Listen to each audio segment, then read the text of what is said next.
remember that in the karate we have great difficulty learning because of no supporting mechanism for the learning. And what we have to do is to figure out how we're going to learn, prepare our minds to learn, and to proceed to learn, and to be able to get back out again. One of the major problems is being able to recover the learning process. Now, we have a lot of people coming this summer, and a small part of them are here now. And we'll have other people again this afternoon and other people again tomorrow. And so I will review this over and over, but I'm not going to give the benefit that you have is that every time I do it a little bit differently. So I do have a guide. I'll use the manual. We'll go through that. We want to discover how we learn and the method of learning and the barriers to learning and how you can apparently get the insights that you're supposed to get from the martial arts. And of course, part of this is to enter the inner self. You really want to enter the inner self. And you want to become really accustomed to that. And you want to utilize this to reconstruct a reality that you wouldn't normally have. And then be set to go out and charge the world, do whatever you feel like you need to do from that, including charge the world. I mean, if you guys are running gyms, you know what I mean. Money here, money here, money everywhere, right? But essentially, we can start with the premise that we have two kinds of dreams. One kind of dream is that we're connected only to our mind, and then we're sleeping, we get the input from that. The other kind of dream is a dream that we're really kind of wide awake and think. And we're connected within a short link to the senses, the present senses. But both of these things are actually dreams. And both of these things depend upon memory, and they depend upon illusion or imagination to create some form of reality. So the reality is not really there. Some form of a construction that you have in your mind. One's connected to the senses, which varies from moment to moment, and the other one is one that depends upon your entire memory, which you reconstruct yourself. Like in the drug use, one of the big problems with taking the drugs is that they disconnect from their senses and they go back into you're still trying to keep this present memory, and they reconstruct themselves from memory over and over again. And this reconstruction is an interesting trick. So a lot of the big parapsychologists today that are dealing with that have this problem. So this becomes a sort of a basic premise that I made up by myself a little while ago. And it's this way, that you can only know what your imagination and memory allow you to know. That's all you can know. And if we're transmitting information, we'll assume a good student is somebody that can understand what the teacher said. So a good student and good teachers. And there's good students and bad teachers. And there's good teachers and bad students. And there's bad teachers and bad students. But of course, going to the basic premise, there's a fundamental proposition you can make, isn't it? And so that they all imagine that they can remember. The fact that you think you can remember is imagination. It's not really there. And in that sense, everything's inside, but you can't pull it back out. Remember our thought processes and how it works. So let's go back and review the previous things, starting back in the first page. It'll be page 8 in the manual. For you guys, page 8 in the manual. And Carol's bringing something. I think she'll be here before too long, I hope. She's back to take care of some. We'll see she's bringing the manuals. You don't have them. We have them. Okay. Now, on page 8, after argument, making the argument that Taekwondo and karate are exactly the same thing, which we all know that they are. We're going to talk about that more, and we're talking about the way the words are used, the ideograms. So let's just go back. I'm going to start this again very basically. There's what you call word pictures. And Jim and I were arguing coming down here that you can take, and depending upon how you're thinking, you can draw many different kinds of kanji, many different kinds of words. And depending upon the word, you can draw many kinds of kanji. You can go from kanji to word to kanji to word, from word to kanji to word to kanji, such still saying the same thing and becoming really, really far off field on this type of things. And words become really important because even though people think they have styles, there's really, the arts are really divided into 3 styles, from northeast, northern, southern, and southwest or northwest. That's all there is in the Chinese martial arts. And the big Wushan and the Shaolin system. Those are the real big separations, and the techniques pretty much originated from there. And they came from the Scythia, actually, which was southern Turkey. And they came across, there used to be a sword route where they carried the steel from the mountains, the Carpathian Mountains, and they carried the steel over to Korea, where they made the swords that usually went to Japan. And they went through an area called Puyo, which is the southern part of Mongolia. And these people really merged later with the Koreans, with the indigenous people of the area, we have what we call the Korean people. But in this travel back and forth between Turkey, through Mongolia and down to the Puyo people, this in connection with the people from India that were pushing up created the two fundamental styles of martial we know. And we still have the idea of the horsemen and the southern people, but probably it's better to give you the illustration that Johnny Lineberger's out in Tucson, and we have people on the beach out there in California, and they're walking around in their sandals and bare feet.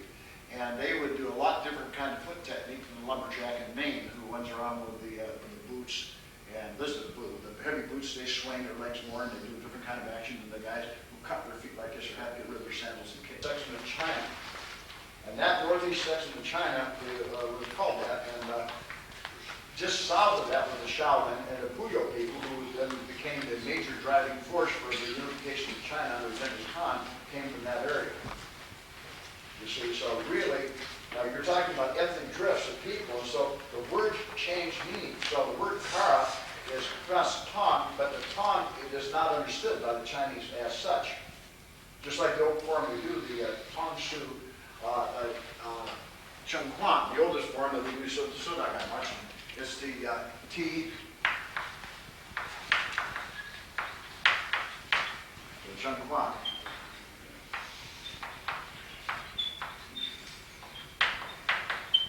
There's a correct spelling for it. And this Tang Shu Chung Quan, that's the really oldest form, and instead it was taken into the emperor by the first, to the palace by the first emperor of the Sung Dynasty, and later revamped by the Tang Dynasty, revamped by the subsequent dynasty, the Sung Dynasty. And going back to the bottom of the page, it says that, again, Oshima says, talking about the hand of the Kara king, the two characters used to write karate, the old and new respective are homonyms. The first ideogram denotes that it is foreign, particularly from China, meaning derived from its use of significance, Chinese to signify the Tang Dynasty, 618 to 907. Now it's interesting that this 618 is right after Tamo Bodhihara was supposed to have come, and maybe it was the time that he was there. But what you need to understand is what a homonym is. Everybody understands what a homonym is, right? Who can tell me what a homonym is? If you all know, you should be able to tell me what. Two words that sound alike. Yeah, two words that sound alike. Isn't that right? Right. And just because the words is the same word and sound alike and they be used in the same sentence, it doesn't mean it has the same meaning. Right. And so often you see words in the martial arts that apparently have the sound alike in the same sentence and have the same meaning. Let me give you really a homonym that's not a homonym, one with multiple meanings, the word martial arts. The word kata, the word soft, the word hard. These apparently have 1,000 different meanings. They're not homonyms, but they can be used in the fashion that makes them homonyms. Just like the word sex, not a homonym. You just say in English we have multiple denotations. But then what is a homonym with multiple denotations, right? Okay. Now, there's a lot of argument about what's a martial art, and you just need to go back into that. What does the word martial mean? Can anybody tell me? Please try to speak up and we'll get going on this. Warlike. What? Warlike. Okay.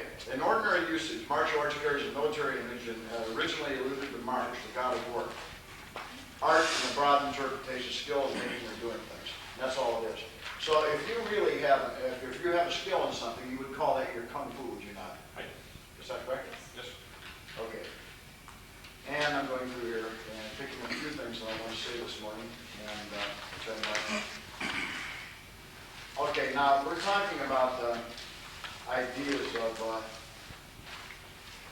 just of Mencken making a comment. You see, talking about writers and magazines. The publishers of these rags, HR maintenance thought here. In drone defense, state, state that they are only giving the public what it wants and willing to buy it. The negative says ideal martial arts tablet should be printed throughout as first readers are printed in words of one syllable. It should avoid every idea that is beyond the understanding of a boy of 10. It should print no news about anything that morons are not interested in. This surely must be at the very occur to you as an accurate description of some martial arts rags. If it's more than written more one letter and something morons aren't interested in, then you should put it aside. Writing on, and this says it pretty succinctly, so I repeat, untruth, warped information, and make-believe have created a mythological karate that is endangered species, that has engendered specious, that means unconnected pseudo-facts, which clever individuals use to create an aura that enhances their public image. A horned helmet and rattle appear to be the only difference between the image that many martial artists project and the mysterious presence created by the witch doctors of our primitive society. Martial artists don't use horned helmets and rattles, but compensate adequately for this lack of traditional equipment by using props and esoteric weapons and stylized uniforms. The props might be mystical in nature, but the effect on the mind is real. The true damage comes when these mythological standards are handed down to the karate student in the guise of traditional knowledge. Because of the secret and non-static nature of this arcane knowledge is fundamentally unknowable, and is inaccessible to scholars and is thus uncorrectable. The accessibility of knowledge for close study and critical analysis is vital to the study of any art or science. Con men, in their chicanery, depend on avoiding this close, damaging scrutiny. See, when we come to this group like this, what we're hoping is that your mind is such that we are passing down knowledge that is actually researchable and understandable, and then you can then study it and you can give it close, damaging scrutiny, and if you find some fault in it, then the fault can be brought up for discussion. So, of course, to do this means that you must have some way of understanding where you want to find out what you want to find out when you want to research something. For example, the guy says, this is Kwanmukan kata. Where did Kwanmukan come from? What does this mean? And Basai, what's this? All these things are giving non-knowable information. As I say later, you're like somebody, a teacher that says things he doesn't believe, as a student that doesn't believe it anyway.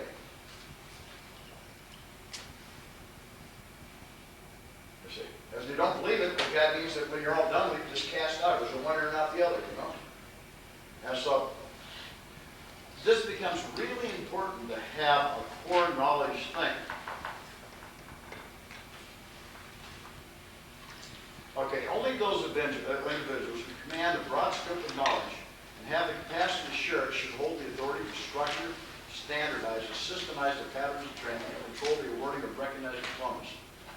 Deplorably, many people untrained in these standard educational methods with a weak philosophical background who lack advanced study in the martial arts often assume the posture of authority of bona fide masters. Because of the dearth of knowledge and resulting limited teaching capacity, many such masters usually ignore the deeper complex values and aim their instruction to the competitive achiever and the easily understood sports competition. Hirsch, the author of Cultural Literacy, has written that because guidelines are so vague and skill-oriented curriculum, huge variations occur in the content of what is learned from one class to another. Because there is no consistency in what children were taught in previous grades, teachers have to make a disastrous compromise, like you do. Either they fill in knowledge gaps for all students in the class, making progress excruciatingly slow, and that's what they do in karate, right? And standard thing. Or they go forward at a pace suited to more prepared students, leaving the others behind. Now you know what that means. You've seen that happens all the time. Such a hit-or-miss approach does the most harm to the disadvantaged students who usually depend on school alone for access to academic knowledge. Okay? That problem is best avoided in the fair school systems in Europe and Asia, which offer programs similar to the core knowledge programs. Since students have learned the same thing, teachers can build on that shared information and bring the whole class forward. And this is one of the really important things. And if you teach the same standards to everybody, then we don't have trouble with who comes to class, who comes to advanced class, and whatever. But you can't teach the same standards to everybody because they don't have the capacity to learn it. They really don't. And people only go learn what they have capacity to learn is, and they can only learn what based on previous learning. So it's like a real catch-22, and the guy says the yin and the yang, or the idea of Tai Chi, I said we've had it in a long time in the world, and it was the basis for Howard book Catch-22. That's exactly what it is. Of course, you all understood that. So getting down into how we actually teach, Piaget, the Swiss psychologist, you know that, said Piaget viewed children as people who continually make or remake their own reality. They grow mentally by taking the simple concepts they learned early on and integrating them into more advanced ones. You see. Many of the world's preachers take part in activities that seem to have no reward or purpose except pleasure for the individual. These activities, collectively called play or recreation, are often pursued with deep concentration. Man plays throughout his lifetime. In adult life, play becomes a release from work and everyday tension. Persons whose work involves physical effort often take up quiet forms of play. Now, I propose to you that karate is play. It's not entertainment. See, entertainment and play are two entirely different things. And this is the thing. Going on,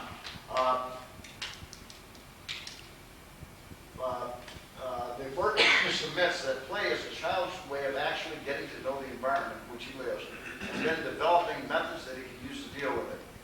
Piaget wrote that imaginative or symbolic play is the purest form of egocentric and symbolic thought.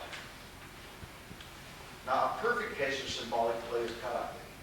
That's symbolic play.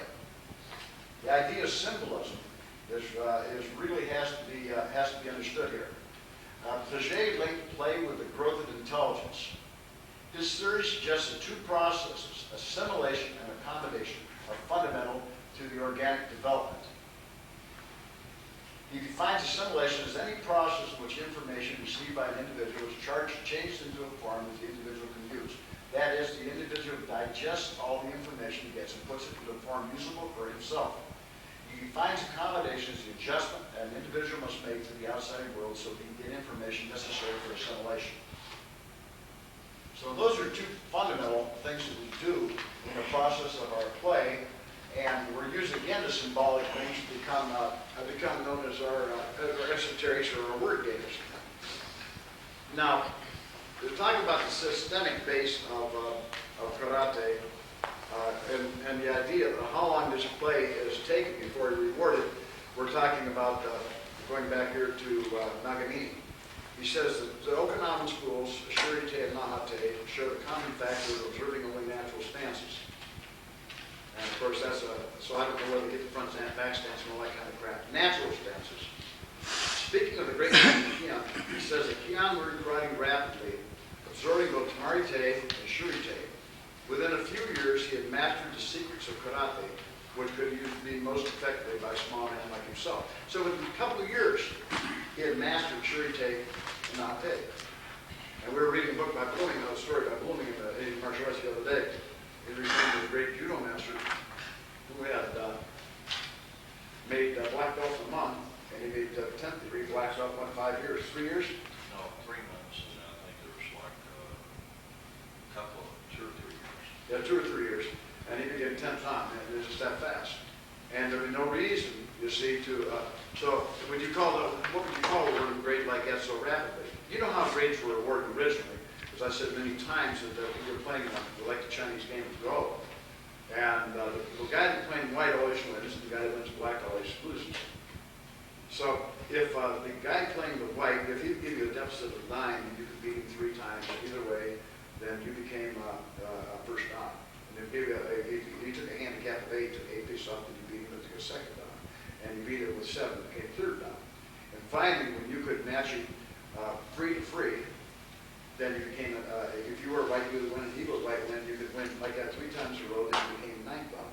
And only the guy you beat could sign it, and at that time in Japan, there was only one man signing that thing. Now, this is where the ranking structure originally arose from. That type of game, and that arose probably with Genghis Khan, or wrote back probably with, it goes way, way back, but the stuff really came out actually with Tamerlane about the year 1400, give or take. That was a break when that type of thing started. So able to subdue your opponent. And gradually it assumed a life of its own about 1900. And so that we have the dawn grades become something entirely different. They become similar to something. If I would die, you put my teach student's name on the tombstone and your order of the group that you're on. If you're in the first tombstone, the second tablet, or the third tablet, or the fourth tablet, like that would determine your dawn grade, if you will.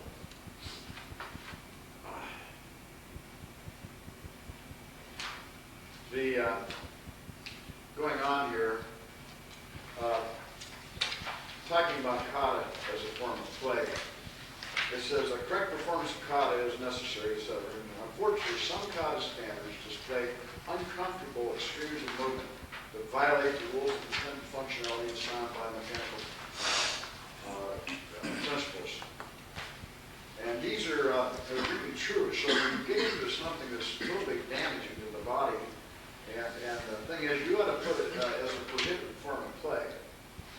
If you do these kata things, and I suppose you could be in competition, and you might consider that kind of play, but there's certain things in kata that should not be done. And as I make a point later on, that it's the braking system of when you're punching. Like if you start your punch, immediately the punch is, the control mechanism comes in, and you're always punching against an intense muscle, which causes really serious injury to the joints and really should be put aside.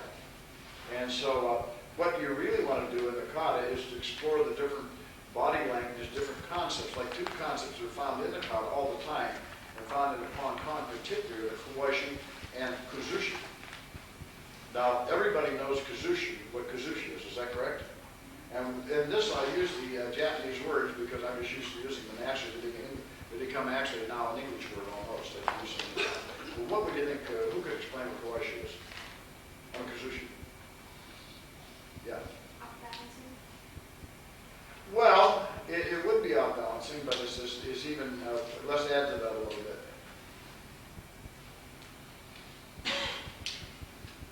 To interrupt the balance, or to throw. The cockies throw it. They don't know. What would you think? Take the center? I'm sorry. Take the center? Take the center? Take the center. Like King of the Hill? Take the center? Yes. Interrupt the balance to off balance. All these things make kawaii. So rather than having to use on the kazushi, rather than having to use all these different terms to explain it, it's just simply say kazushi, right? It's an easy way to explain a whole bunch of other crap, you know? That's the advantage of big words. They explain other smaller words quite easily. Okay, but then kawaii does not seem so much. What would you call kawaii? Yes. Subtle pass. What? Subtle pass. Subtle pass. Well, you could say that. Yeah. Redirect. Yeah. What? No. Yes. Yes. Blending, What? blending with your. No. They say here, Funakoshi explains it as interaction and passing through. The two concepts are there. The interaction is passing through. See, whereas in kawaii, you pretty much grab and pervert. In this action, you pass through. And that's why the kawaii is. These concepts are found within the form. Now, I just marked this down, philosophical principle of karate. I thought this was pretty good. Karate is a philosophy based on the belief that a sound mind is attained through the development of virtuous character formed by right actions, and a sound body by vigorous training.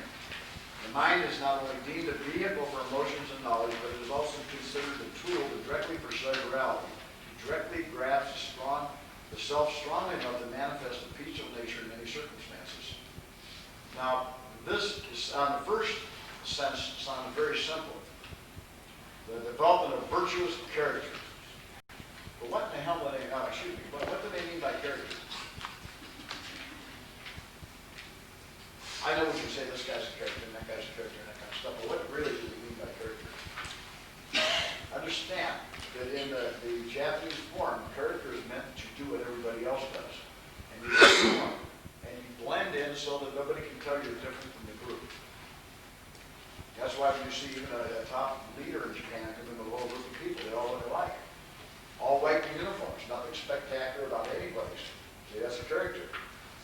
But on the other hand, in our idea, that we believe characters that go with the measure, to have values that you yourself contain that aren't produced by other people's values, and you stand apart and demonstrate excellence in your persona directly.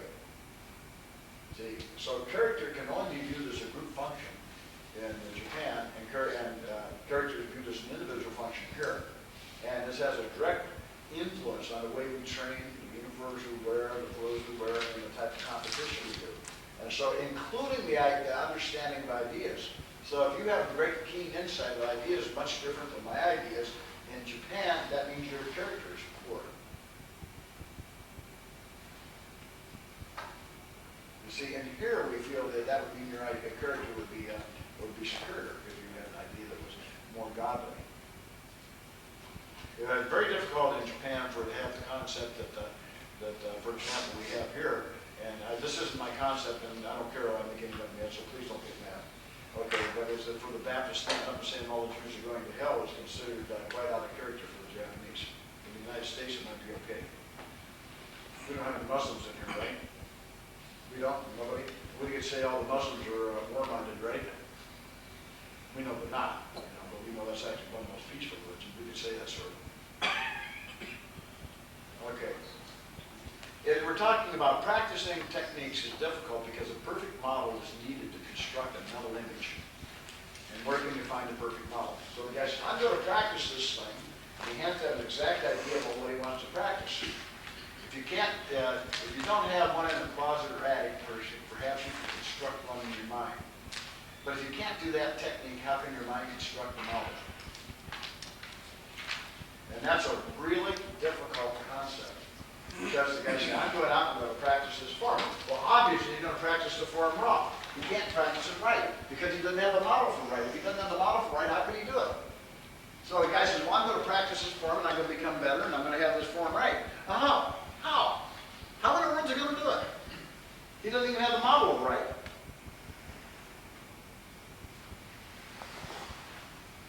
You see? We can tell that by his observation and commentary and people who do it right. The minute somebody comes in and does the form right, everybody yells at him for doing it wrong. Isn't that right, Pamela? Right. That's what they were talking about coming here. Guy comes in and does the form right, everybody says it's wrong. Guy does the form right, everybody, just like David Ames did a very perfect seance one time. And one of our guys graded way down, and then the guys that were the Star staff told the guys they were wrong. So Bertrand Russell makes a real good comment here. Let me read that. It says, give me an adequate army. It's a comment about intellectual rubbish.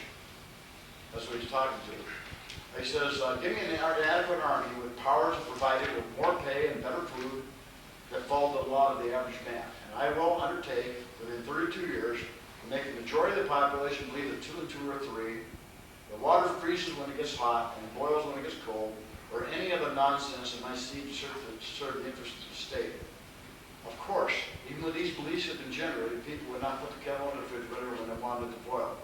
That cold makes water boil would be a Sunday truth, sacred and mystical, to be professed in odd tones, but not be acted on in daily life. What would happen would be that any verbal denial of the mystic doctrine would be made illegal, and the obstinate heretics would be frozen to stake. No person who did not enthusiastically accept the official doctrine would be allowed to teach or have any position of power.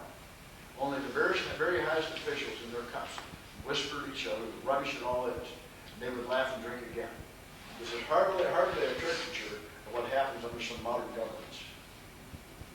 And you can say, in the same sense, that karate indeed is government, and we do have governments in karate. And that's exactly what's happening here in some case. We slammed and slurred the Chinese people for so long because probably a lot of them deserve, a lot of styles deserve to be slammed and slurred. But that doesn't mean they should be slammed and slurred, does it?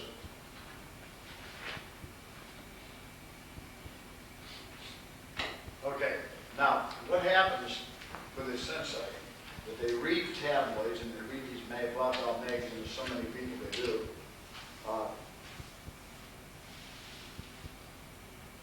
You know, that I think Mike Waco made a comment, a real quick comment here. He said, about things, he said, these people are rich, not gaudy like a cat pawing cabbage. Show me a cat pawing cabbage, and I'll show you a cabbage being pawed by a cat. And I think that really describes her in proper sense. George Bernal Shaw says that people acquire their knowledge from reading martial arts tabloids, and he says, describing this kind of guy, he says, a cheerful, affable young man who is disabled for ordinary business purposes pursued by congenital erroneousness, which renders him incapable of describing accurately anything he sees, or understanding or reporting accurately anything he hears. That the only employment in which these defects do not matter is journalism. For a newspaper not having to act on its descriptions and reports, but only to sell them to idly curious people, has nothing but honor to lose by inaccuracy and veracity. He has perforce become a journalist and has to keep up the air of high spirits through a daily struggle with his own illiteracy and the precariousness of his employment. And that's exactly what you find in the writers of Black Belt magazine. Exactly. They're incapable of describing accurately anything they see or understanding or reporting accurately anything they hear because they've got a congenital erroneousness. That means they don't practice, they never did practice, they won't practice. What they do is talk about practice. And we're going back to this idea. It says, to start with, let's agree that you can only comprehend what the mind has the ability to measure. And this itself is a dastardly, it's absolutely true, but it's a dastardly thing. And it's the idea of Descartes, the rationalist idea. And which he had 4 parts in his stuff, right? One was never to accept anything as true, but it was evidently so. To admit nothing but what is so clearly and distinctly present itself as true that there can be no reason to doubt it. The second point was to divide every question into as many separate questions as possible so that each part can more easily be conceived and the whole may be more intelligible. The third was to conduct the examination with order, beginning with the most simple objects, easiest to be known, and ascending little by little up to the most complex ideas. And the fourth is to make such exact calculations and such circumspections as to be confident nothing essential is being omitted. Now this is sort of like the way people really go about the karate understanding. And I think that it's really tricky. This is as struck as he was with a certitude of mathematical reasoning, he began applying the principles of mathematical reasoning to the subject of metaphysics. His great object was, now this is like karate, amid the skepticism and anarchy of his contemporaries, to found a system which would be solid and convincing.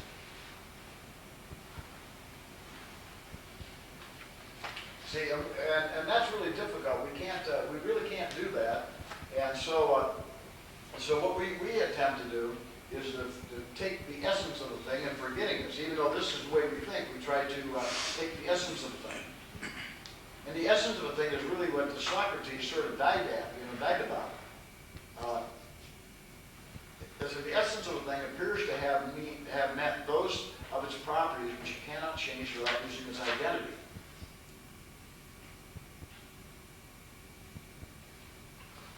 You see, and it's really complicated because what would the essence of a punch be?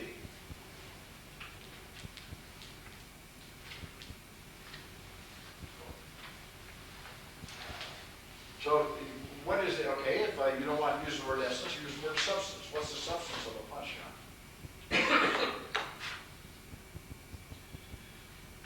Oh, I would say the driving leg. Well, let me read what I say one particular thing. what Socrates said about it. A punch. The conception of substance, like that of essence, is a transference to metaphysics of what is only a linguistic convenience.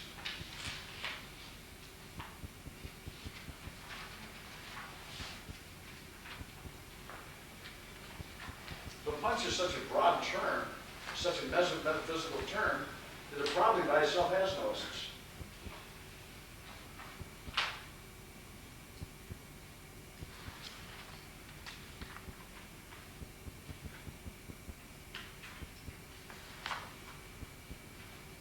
So in that sense, you would say we've been talking about punching. The very first thing you asked me about punching, here's your chisel, we're going to check. So they say, ask me about the essence of a punch. What is the essence of a punch? What am I punching? Person. What am I punching it with? A fist. What am I punching?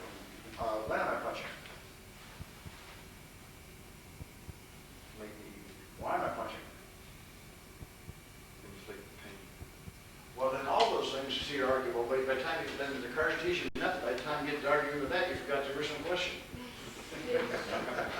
So the guy went to essence of punch, we go essence of punch. And the guy, so Buddha really his thing said, well, you know, essence of punch, a guy whacks you in the head, so there's a punch. Figure, get your own essence. But this is what we're saying, and in some sense, this is really true. The guy says, the guy that talks about the kicks talks about the punching. Well, let somebody whack them once. They don't need to talk about the kicks anymore. You know, it's just like you whack somebody really hard, and you go, Christ, how do you stand that? Excuse the expression. How do you stand that, you know? So anyway, just going on through this, I don't want to carry this forever. And I'm going through here, but so we developed ways of handling things. We talk sort of like Christ did with the analogies.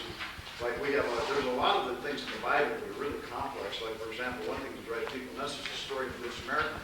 That it's sort of like a little story that this guy was walking by. All these good people came by, and this guy was suffering, and nobody helped him. And this really other guy came by who was sort of like a barbarian, and he saw this guy here, and he really helped him and took care of him.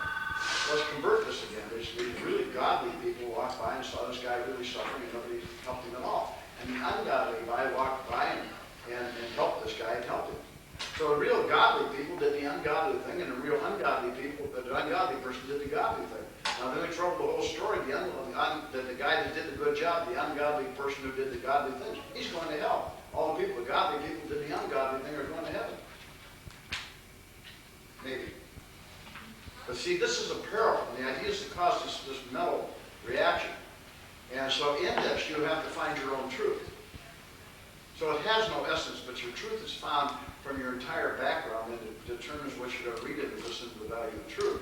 So, in this sense, we provided a whole series of what we would consider to be parables. And those parables are called ipon kumite. And the parables induce certain ideas that cause conflict in the mind. And the conflict, in this conflict, the case is not the story has nothing to do with what it's supposed to induce. And maybe what you're doing, as you do it after a while, the induction changes. The deduction, or whatever, day, whatever you want to call it. So there's 4 ways to do the ipon kumite practice, 3 ways to do it, we'll say, for the ipon kumite practice to make the thing of value. And everybody doing the ipon kumite should do those 3 ways. Is that correct? Or we could say there's 5 ways, but let's be more simple. There's top, bottom, and middle. We use that simple. 3 is the most simple method, right? You got 5 fingers, 1, 2, and 3. See, it's the easiest way. So, and of course, computers use 2 hands. So, what are the 3 ways that we do all the technique practice ipon, according to our standards, according to the way I've set it up?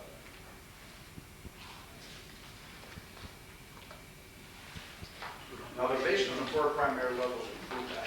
The salient or obvious attacks, to the self-defense actions, counters to the self-defense actions, and the killing techniques of Kwanmukan. These are the 4 elements of the Buddha. We know that.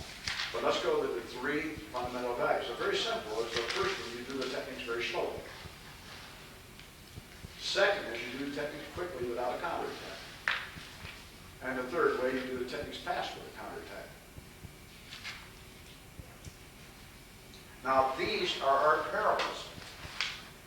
And to think they're anything but parables is another problem. If you start thinking you have that these are other than parables. Now, within the parables, we can go through the human emotions and have one type of parable for each kind of emotion, each kind of situation. But that's so complex we can never get through it. So I define 4 fundamental, or actually 2 fundamental groups that I divide into 4, and I find 8 fundamental, what I would consider movements, problematic movements. And for each of those, I determined what I would consider a recommended solution for that, a parable which would cause further growth and further understanding. And we'll go into that today. Like, for example, one of the classic things in ipon kumite is, well, you ever come on up here. And he is, stand up, and I'm going to attack you. Just stand up whatever position you want, okay? Okay, 1, 2. That would be about the right place, isn't that correct? But actually, that's not. You take it like you're going to attack me. This is where the technique should start from here. The Ippon kumite should be from here. And then if he moves slowly, I move back here. You see? And if he's punching then, he moves slowly. 1, 2, 1, 2. This is the correct action Ippon kumite. There would be no reason for me to be, for him to step back there and meet him here. If I was here, why would he punch? And why would he bother to defend? So the Ippon kumite, actually, if you've been practicing for a long time, comes this way. Start slowly. 1, 2. You see, so I was a real short rock. And so the Ippon kumite has been copied in a wrong context. But not wrong context, actually, because at the beginning it teaches body movement. But later on, when it becomes really advanced, it stands in the way of accurate, a really serious technique. As a matter of fact, your brain's been formed, so if I asked you to come up, give me the really correct Ippon kumite, you wouldn't do it. You come up and you do it incorrect because that's what you thought was expected of you. And doing in karate what you think is expected of you is a curse. Because you have to do, not what's expected of you, but you have to do what's pertinent to the situation. And this means you've got a really fast reflective perception. And that has to be there. And that's a really enormous problem within the martial arts. And no matter what you do as a police officer, isn't that right? If you don't have field variety experience, it won't work because you're faced in a reflective perception. And without that, you really can't see it. You do agree, right? That's one of the big things in law enforcement. And there's one of the really enormous problems, the argument between the kumite and the kata. The kata is apparently fixed in such a way that it creates this, that they now in the kata actually got to the point where the guy goes 1, 2, which is was on a line is ridiculous. There's no support for that. They're only natural stances. There's no real long stances like that. There's going down stances, rising up stances, intrusive stances, receptive stances, and that kind of stuff. But what is a front stance? What is a back stance outside the described weight balance? See, now to show the they say the front stance has to be all the way forward. Well, that makes a good point. And the back stance has to all the way back. That's a good point, too. Do you ever watch anybody do it? If it's so important, why don't the masters do it? Because they've escaped it. What they're done is a victim of what they do and what they think is expected of them. So the Ippon kumites are designed to interrupt that, with all the aforementioned taking place. Now, this is on page 79 of the map. Yes. You say that they're designed to interrupt that, the Ippon kumite are designed to interrupt that expectation? Yes. Okay, and could you explain that again, please? Well, like what happens is things rest in your mind, your imagination, things stick in your mind. And when you do something that's in your mind as a memory, if it's not in your mind and a memory, it won't come out that way. The things even like when you're stuck in a pen and expect to jump, the reflexive actions of the body are held that way. So when a guy does Ippon kumite, you do what you've been accustomed to doing. Right? And you were accustomed to do it because at first off, you tried to do what the teacher wants you to do. And so gradually, your mind is, all the time you do it, you're always in the mind of doing what your teacher wants you to do. And later is what you want yourself to do. And in the sense that you want yourself to do it, it becomes a thing of expectation. When you're really fighting, it isn't that you want yourself to do anything, you just simply do it. And when you're in the process of observing yourself, watching yourself do it, maybe that's for really, really exquisite people because they stand aside from the technique and their mind's still going like this because of the time dilation.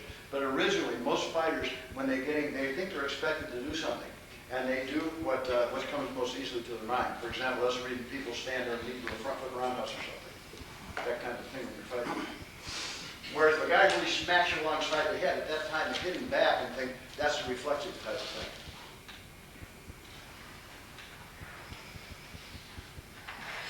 Okay, now that's why football players learn to run patterns, to run the pattern, where originally the pattern is the expectation, and gradually if they continue doing that in spite of anything, then they're put out of the team because they can't respond to as new situations arise. Go that way. Does it make more sense? Okay. Now I defined the first two things are what we call the push and pull. That makes pretty good sense, doesn't it? So the first part of the Nippon Kumite is what? But don't all speak at the same time. These are the standards for white belts, so come on. Slow. It's the linear draw, right? And then we have the oblique forward step, right? Then we have the oblique draw step. By drawing the block, like this. And then we have a cross step. So we have linear draw, the oblique forward step, the oblique draw step, and the cross step. Is that correct? What's the next four? Direct kick defense. What? The direct kick defense, the double jump kick, the following jump kick, and defenses from the floor. Okay. So you could say the second group are what? Are 1 foot techniques around 1 foot, right? The first group of techniques are around 2 feet. Does that make pretty much sense? You got an idea, don't you? You forgot it. That's terribly whirling. You understand how you need to borrow one too? You have one too, don't you? You didn't buy one? No, you need to get one. I have a Carol anyway. So what? Carol, bring a couple manuals in here, will you? Okay, so the first group, we have our feet on the floor. The second group, we got 1 foot on the floor. Everybody knew that, right? Okay, now, in the second group, some groups we hop, some groups we fall, and other groups we keep our foot on the floor. So there's a difference between the hop kicks, and you hop with 1 foot, or change the other. The difference between the hop kicks, the fall kicks, and the standing kicks. So we have 3 kinds of kicks. The hopping kicks, one you hop the foot you're kicking with, and the other you hop on the foot you're not kicking with. Right? So you got hops. You're kicking with 1 foot on the floor, then you hop with the foot you're not kicking with, then you hop with the foot you're kicking with, then you fall on the floor and kick. So you got that's the second group. What else would you do? The first group, I step back, I step forward on the oblique, I step back on the oblique, and I do a cross step. What else would you do? So these are organized that way. And so when I present 4 problems with each one of these circumstances.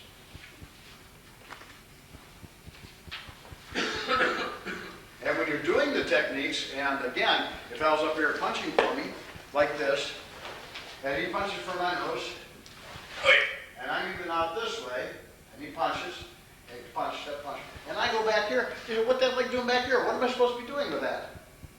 Now I have to shift my weight this way to move forward. I have to change the driving leg before I can even punch. I can't even kick from here. What am I doing back here? What is the purpose? Then the guys go boom like this. So if I'm way back, so guys are converted in the Wuko stuff, they're here. He starts his technique, and I catch it from here, and I drop down this way. Now, if all you guys are here, you stand back, you get back to the hiding fed technique, and I'm back here for what? What's this mean? What in the name of anybody am I doing back here? Do anybody have a reason? Carol, we need some covers too. You gonna bring any covers? Well, there are covers. Okay, what can I? Those are loan books, okay? What am I doing back here? Does anybody have a reason of? I need another one, Carol. Anybody have an idea what I'm doing back here besides standing talking to you? Getting out of the way. I'm getting out of the way. Okay, I'm getting out of the way, and then he kicks and I step back again, right? I keep going that way. I get out of the way 3 times. Is that what I'm doing in 1-step fighting? In 1 step, Nippon Kumite, the whole goal is to get out of the way 3 times. That's it. That's the whole thing? I'm to get out of the way 3 times? Heck, I go to the coffee shop and I'm really out of the way, you know? I mean, it doesn't make any sense. Why would we keep tracking that idea? It's okay at the beginning, but if the beginning ideas destroy the later ideas, then we got something wrong. It's okay to stop boom at the beginning, but later on in the technique, the body has to smooth out and the technique's really fine. Now, you guys, thanks, you stop. You know, I used to fight all the time. I wasn't a good 4-man, really. Actually, Mr. Rose said I was the best, but I used to fight all the time. I fought everybody all the time. I fought everybody in the class constantly. They hate to see me come to class, actually. But later on, then I changed for several ways because I'm getting older and all that kind of thing. And now I can see that sometimes maybe the beginning things weren't really what we want to be doing at the instructor level. It warps our perception. that you can't do that, but what made you do it, and what is it doing to your mind and your perception of continually doing it? You have to have a method of inculcating to escape that kind of thing. And, of course, fighting does that. Fighting has the value of escaping that. Because fighting, you can't set your range. Your range is what the range is. And so, in that sense, sparring has a secondary value that you would not have at other times. But now they say you can't get the sparring out of kata. Blooming says that. I don't believe it. I think that's a bunch of crap. Of course you can get sparring out of kata. Just because he doesn't, it means maybe he didn't do the right kata. You see? He didn't do the right forms. Of course he didn't get anything out of it. It's a guy like eats mashed potatoes that have been boiled 3 times, and the guy says, I don't like mashed potatoes. Of course. Of course he doesn't. And the guy goes ahead and does the Ugo kata, and then he goes and does the Kwanmukan the same way. Of course he's not going to get anything different out of it. So to deal with this, we have developed what everybody has called a conceptual framework. And this conceptual framework starts incorporating all the aforementioned things into a cognitive idea structure that can be tracked for people, and you can have an understanding. Now, this cognitive restructuring, coming from this, is the understanding that we require. We can call it understanding, or we can call it cognitive restructuring. And I prefer to use the cognitive restructuring because it happens to be the catchword of modern social psychopathy. Psychopathy? Yeah, do you have a thing for which one good? Yeah, like numeration. So you see, we're making our point laboriously. I hate to have to think we had to make the point 3 or 4 times. This is a laborious point to say the least. Matter of fact, we'll probably go through this till lunchtime, huh? We got to do our morning drills or we really get screwed up on that. So I guess that the conceptual framework will lead for a later fight. Who are you laughing at? Who's giggling? David? And we'll go into the what we've added to this thing in the seminar plan. And let's go to today's seminar. We do want to get on the floor a little bit, but I've been talking for an hour here. And we have a lot of technical things, a lot of paperwork to go over and stuff. What I'm saying is really important because this is the method of inculcating you with a search for values and giving you ideas that you can understand and carry forward. Now, listen, the table of contents, there's a picture. If you go to the second page, page 4, you'll see what I consider to be the stylistic, our style basis. And if you go to page 5, you'll see the picture of Mr. Park again, and you see go on to the kanji, whatever. And you see what we talked about, the inclusion of the Chinese form. And notes on the Kwanmukan pattern are quite extensive here. And I do have the Kwanmukan patterns 1, 2, and 3, 4 in writing. And I also have pictures, but I didn't bring the pictures. Okay, starting at page 11. And I'll read the page, but we want to get our morning exercises. And I always have to do those, but if I don't do the morning exercises, I do not feel quite over like I want to feel. And everybody knows how they say, how do I feel? And I say, with my hands, you know. Okay. What are you laughing about? Let's see.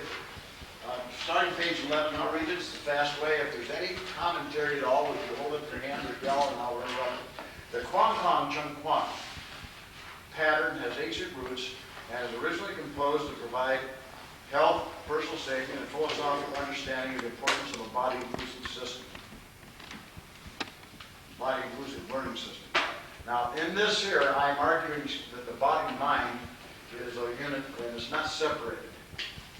See? And I think that you can't just say you have a mind, you have a body as a body-mind on this. And it's like the arguments used so intensely, and I'm not anti-Christian, believe me, I'm a very solid Christian, but if we're arguing about minds, the guy says, well, let's play a game with this. We're all very strong Christians, but who's a real good strong Christian here? John Ryan, you are. Okay, ask me if I have a soul. You have a soul, sir. I absolutely do. And you're sure I have a soul? Absolutely. How do you know I don't have 2? If I had 3, could you tell? Well, then if you can't tell if I had 2, how can you tell if I had 1? It's a matter of faith. how do you know I don't have two? You see, that argument is a real specious argument, and it's one that you can't get an argument about, but under it does put the idea when you try to separate the body and the mind separately, it's a similar type argument, right? Okay, that was kind of easy. Okay. In centuries past, tools, methods, and goals of learning have differed according to the culture and demands of the civilization. In this century, the means of transportation, legal system, laws of self-defense, emergencies, laws, and advanced nutritional understanding have modified the entire area of life in which the martial arts have importance. In this age, we expect that the government will provide a long and comfortable life and that our inheritance will provide the means. The upshot is that the reason for practicing the arts have changed and with it the methods. The present values of the martial arts in the USA seem to be those of providing a fantasy in which the player can pretend to feel the exhilaration of combat, the joy of conquering the opponent, the pleasure of parading around in a black belt, as a black belt, the attainment of great talking points, the advanced highfalutin status of a mysterious guru, all of which add up to a greatly enhanced sense of personal importance. What? My goodness, yeah. Okay, the Kwanmukan pattern presents different values. The form is reasonable, calming, and salubrious, as well as being, salubrious means healthy, right? As well as being a ferocious fighting lesson. Unlike those found in many martial art forms, the actions of the Kwanmukan pattern are truly of ancient origin, which of course means that the form is Chinese-based. The root of the form is the ancient Tang Su Chen Quan pattern, which predates the Chinese era of the Three Kingdoms, part of which is now identified with Korea. The root form, Tang Su Chen Quan, passed through Chuanfa, also known as Kwanbat, and Kwanbat, for many centuries before reaching us via Manchuria through the efforts of the Korean master Ming Yun. He trained in Chuanfa, Manchuria, and classical Japanese karate in Japan under the founder of the Shubukan Kwanmukan. The pattern is most accurately interpreted by persons who have practiced the hard and soft, I'm doing some editing, the hard and soft, internal and external, Chinese, Korean, and Japanese martial arts. Each contains a part of the original language. A complete translation must be done in the light of all three contexts.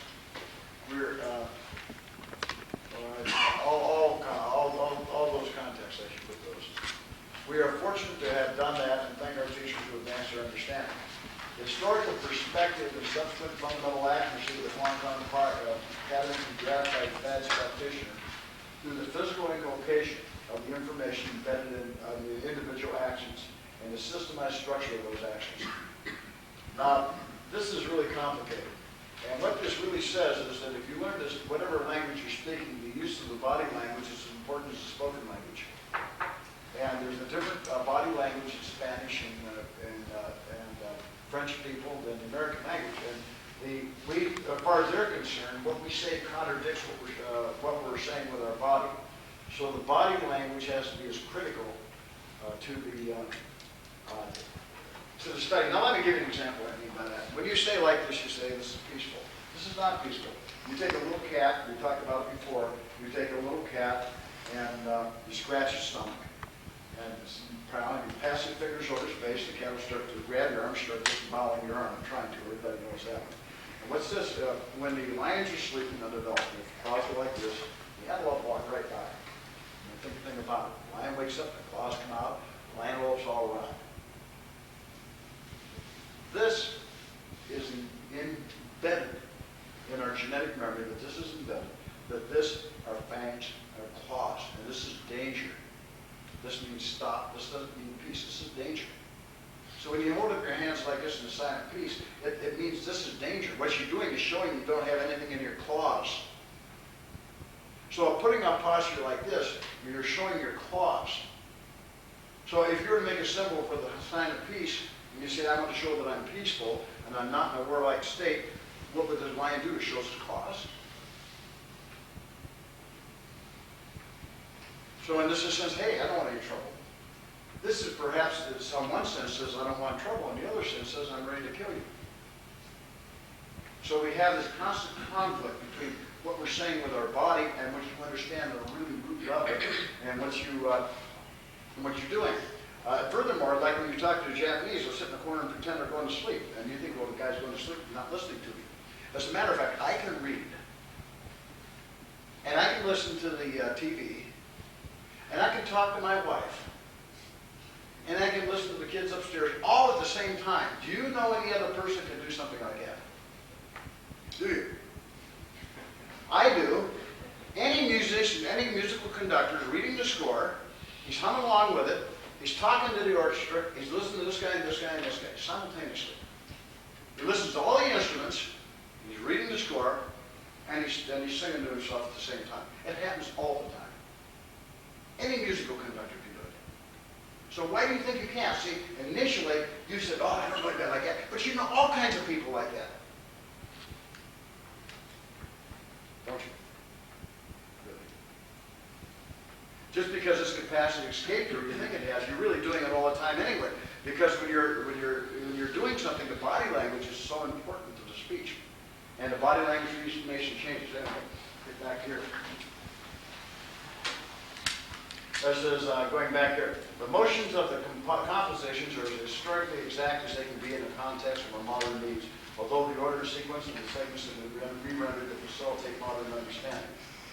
Besides having a firm technical base, these forms also represent a valuable philosophical foundation in the same manner as Kwanmu forms.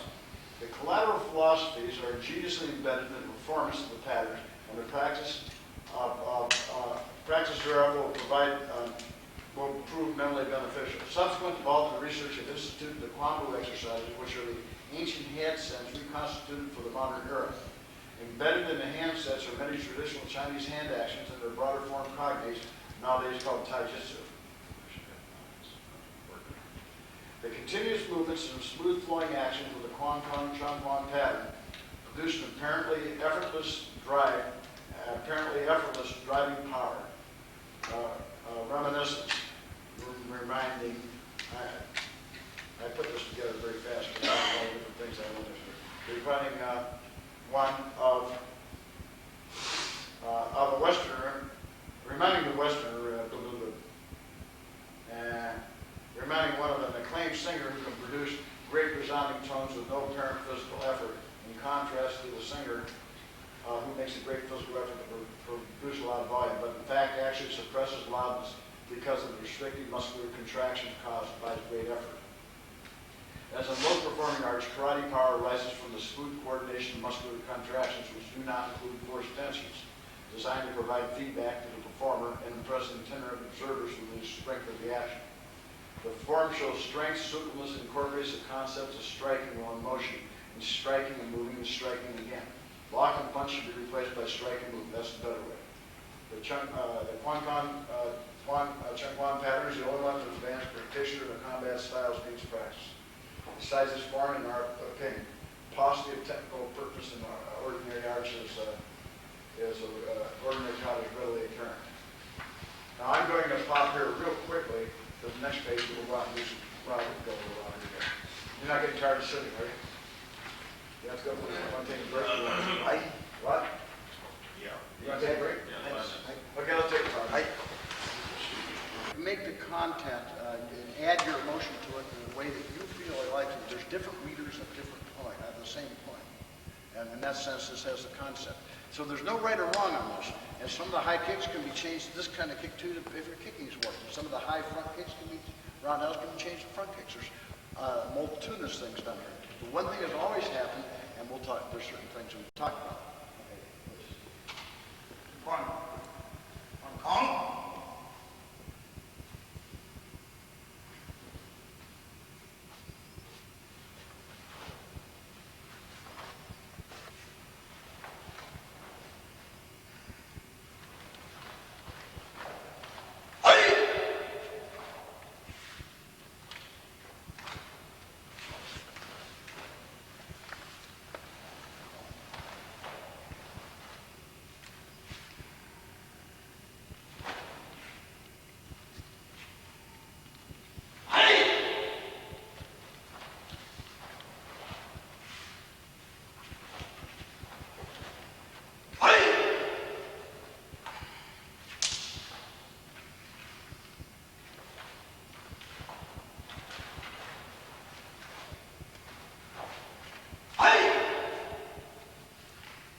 essential thing. There's not a motion in there that anybody can't do. There's not a complicated set of actions. What it was is a grouping of things, and it's long enough that if you breathe rapidly, you can't take 100 breaths and do the kata, right?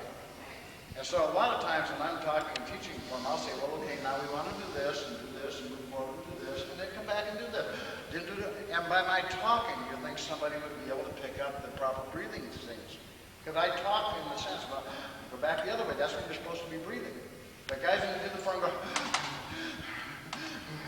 and then they wonder why they're out of breath after a minute, see? This form's 3.5 minutes to do, and you just simply exhaust your breathing capacity or excite the adrenaline in such a way that you can't breathe. One or take a choice, you know? So replacing this thing you really do, stop, and relax. Okay, let's go back to form. Let's talk about who understand this. Speak up and talk or ask questions. I would encourage questions. In the later Han Dynasty, AD 25 to 220, okay, right after the Han Dynasty, right directly, about 225, Emperor Liu Bei of the Eastern Empire asked General Kwanyu to go to the west and to go to the east, and Western Empire, excuse me, to go to subdue the Eastern Empire for him, the three kingdoms. And he went there and defeated the purple turban and yellow turban gang. And this is the Kwanmu, where we get the name Kwanmukan from. And so right at this time. And he also did a form of Kwanmukan form, and I'll read this through for you. A series of, in the later Han Dynasty, a series of exercises based on the movements of 5 animals, the tiger, deer, bear, monkey, and bird, was developed. The series was developed, yeah. This was combined with a hard yoga and health doctrine brought from India by religious travelers who taught that health arises from the equilibrium of the 4 elements composing the body, earth, fire, water, and wind. These concepts were merged with the Chinese boxing of the day, and China emerged as a land of formidable fighters. Now, this hard diet, I'm going to write a little more on that because I have to, I want to talk about that. But I didn't want to get into the Buddha Dharma of how he came from China and what he taught. I want to keep that a little bit out of here for this particular type of thing. And Bodhi Dharma was, of course, an embodiment of something. They call him Tamo Daruma. We're not sure he was a person, but he's a legendary person. But he taught a form of hard yoga. And to suggest that he actually taught physical techniques is a mistake, because probably he did not. He taught the ideas and the yoga, and he probably maybe taught some kind of technique, but the basic techniques were already inside the Shaolin when he went there.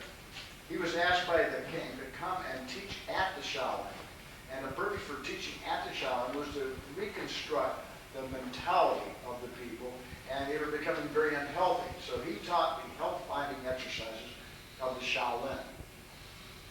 The techniques prior to that were already there.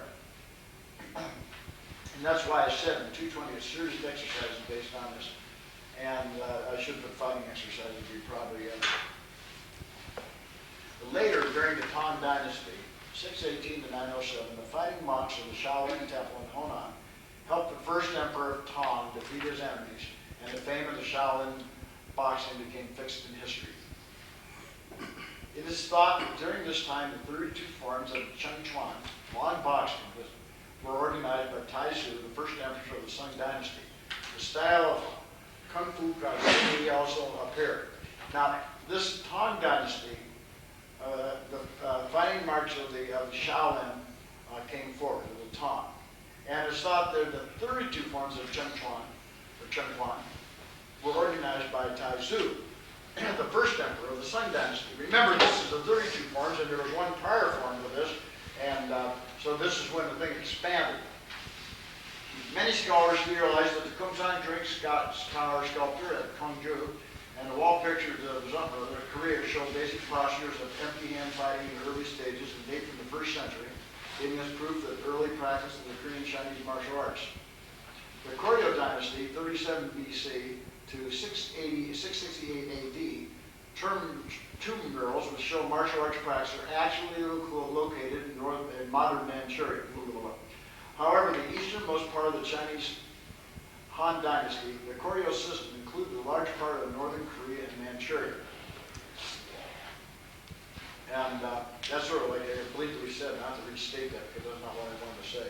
But anyway, that is still exactly the case. Korean karate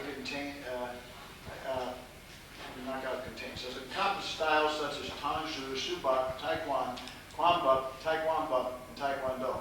One original terminology referred to the Tang Dynasty of China. Tanshu was defined in the 7th century during the era of the Three Kingdoms. Kwanmukan came into great importance when the military dictator General Che made it compulsory for his troops. In Okinawa, karate also meant Tong hand before Hiroshima Kona suggested a change of characters to empty hand in 1905. Funakoshi accepted that, by the way, and didn't sponsor it, but Funakoshi didn't change it. Now, the two empty hand styles were dominant. In Korea: the Sorim School, Temple School, and the Sunkai School. Now, the Sorim style came from priests who were skilled in swift evasive movements and jumping attacks. The Sunkai School was a defensive method developed by his founder, Chiang Sunkai, of the Chinese Ming Dynasty. According to an old military document, over 100 techniques comprised of Kwanmukan to that day. The three main types of striking were studied: those who used to stun an opponent, those who used to make him unconscious, and those who used to kill him if necessary. And if you remember, those were the fundamentals of the Louis Systems. Now, it's also said that there were two styles. We said one's the Wushang, and the other was the Shaolin style. Wushang was the quick, fast style, and some line here refers to the Sorim is actually the Shaolin, is what that's referring to, and the Wushang, which were real heavy, which really became known as the Shorei systems. What was the word in Chinese? Wulin? Wulin. Yeah, Wulin school. And spell that? W-W-L-I-N-G. Yeah. Well, they don't pronounce it Ging, the Wulin school. And so you have actually Shorn and the Wulin school of the things. One's called Nahate today, and the other's called the Shorn. And so they really are separated by the functional use, as much as I described the shoes before. Okay, now, a good part of our technique comes from Grandmaster Yun. A few words on history are in order. On September 1st, let me say that also in 1934, I think 1937, I forget, 4 or 37, he got his 4th degree black belt from Kwanmukan Symposium. And that's the time, how far back we're going on the structure. It says in September 1st, 1946, Grandmaster Dane even established the Taekwondo Club at Kwanmukan Agricultural High School in Seoul, Korea. He then inaugurated Kwanmukan Taekwondo Department of the YMCA and appointed Nam Suk Lee as first instructor. It was all going well until a conflict erupted bringing about the Korean War from June 25th, 1950 to 1953. The South Korea martial art trained commandos were dispatched to spy and occasionally to execute. The cost to the arts was high. At the end of the war, Sun Chung Song and Ben Yun, founders of Kwanmukan and Kwanmukan, were missing. Nam Suk Lee took over the young school. Wu Li Chung succeeded San in the Kwanmukan. For the first time, Kwanmukan was the leading self-defense method. Source Taekwondo Kwanmukan on the occasion of the 30th anniversary. And besides that, there was another black belt, Mr. Hong. Mr. Hong and Nam Suk Lee and Chelly Park were Mr. Yin Bien Yoon's major students. Okay, going on, these are just sort of disconnected. This is for our seminar. The secret of the success and superiority of the Chinese martial arts over many others is found in the structure of teaching, specifically the close combination of rules and martial arts. By rules, we mean patterns, and by martial arts, we refer to a tested combat philosophy. If the rules are fixed, it is possible to recreate understanding, i.e. teach. This is similar to the aforementioned discussed freezing of the English language to foster international comprehension. In Manchuria, Japan, the same method was used in that country, and it was called kata. See, so the rules are important, and I don't know why we insist upon a kata or pattern, because they really are rules, and that's really the term of it. Now, lastly, many scholars agree that Chinese martial arts should be grouped by region like this. Northwesternmost special name, Northern, is called the martial arts of the Chengjiang River, named Chengquan, Northern Long Boxing. Southern is called the martial arts of the Chengjiang River, named Nanquan, Southern Boxing. So that's for your clarification of what Chengquan means, okay? The next page Page 15, we'll talk about it later, but I think we'll do that right now. Because those are the elements of the technique. So go to page 17.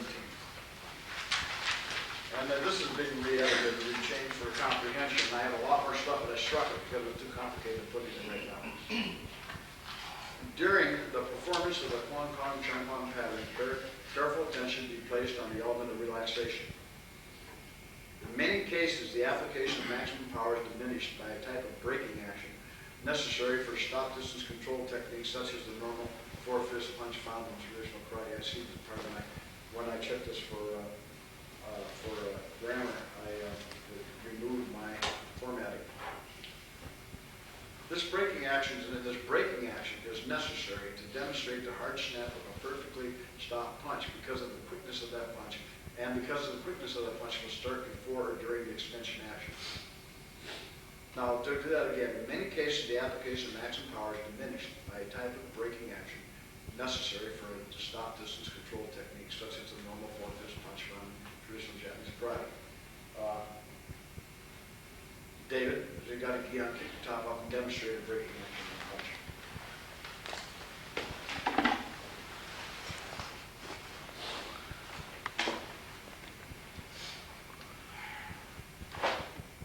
Exactly. Just stay seated out there. The braking action is necessary to demonstrate the hard snap of a perfectly stopped punch. Snap again. And because of the quickness of that perfect punch, must start before or during the extension action. Now, when you start this, the muscle starts, and then it relaxes and comes again. And this building, this muscle to relax and recontract is not so quick. And that takes time, so it slows the punch down. So what he doesn't use that. What he does is start tensing immediately. That's why karate people become so faster, because they don't have to go through that tension, relaxation, tension thing. What they do is go immediately with the contraction of that. It was written in Modern Karate, Dr. Swiss about that. So he's punching again, watch. Actually, in other words, the performer is punching against the braking action, which of course alters the quickness and power of the technique. In the performance of the Kwanmukan pattern, the braking action is diminished by the application of the principle of strike while moving or move hit. Now, of course, what you're always thinking, moving the body. And that's what we're thinking about. We're thinking about moving the wrist. We feel that the maximum results may be obtained if you are moving with, not against the strike. So you indicate that. Show me what that is. Hi. Hit hard. Carry it right through. That way, right through that. Hi. Just exactly you're swinging a golf club or hitting a baseball bat. Hi.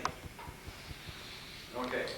Powerful incoming actions are best neutralized by circularity, not through the application of opposing power. However, it is necessary to understand the application of power. This power through motion technique is best supplied with the open hand, as most move through the target techniques. In these moving through techniques, the wrist assumes a critical role. The shape of the hand is actually a shape of a hand wrist, which mandates a powerful and stabilizing forearm.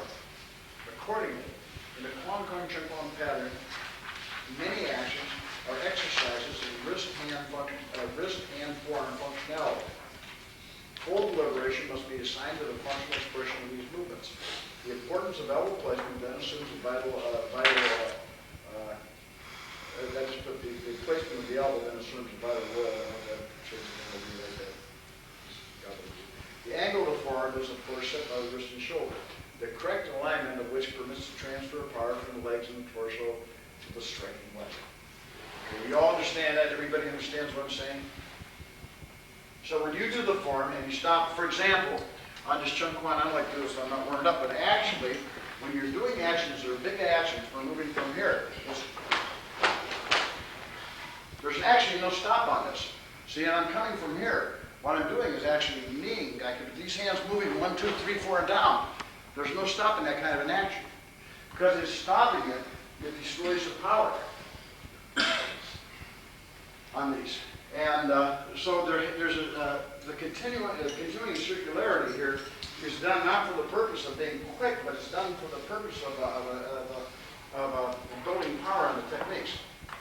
Now, the characteristics of the Kwanmukan pattern.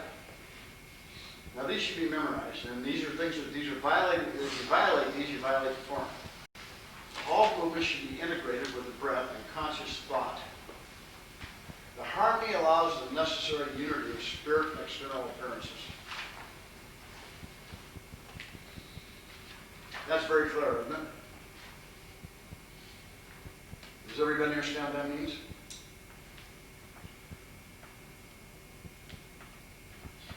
See, people talk about breath patterns, but I'm talking about breath and conscious thought. Now, how do you integrate those?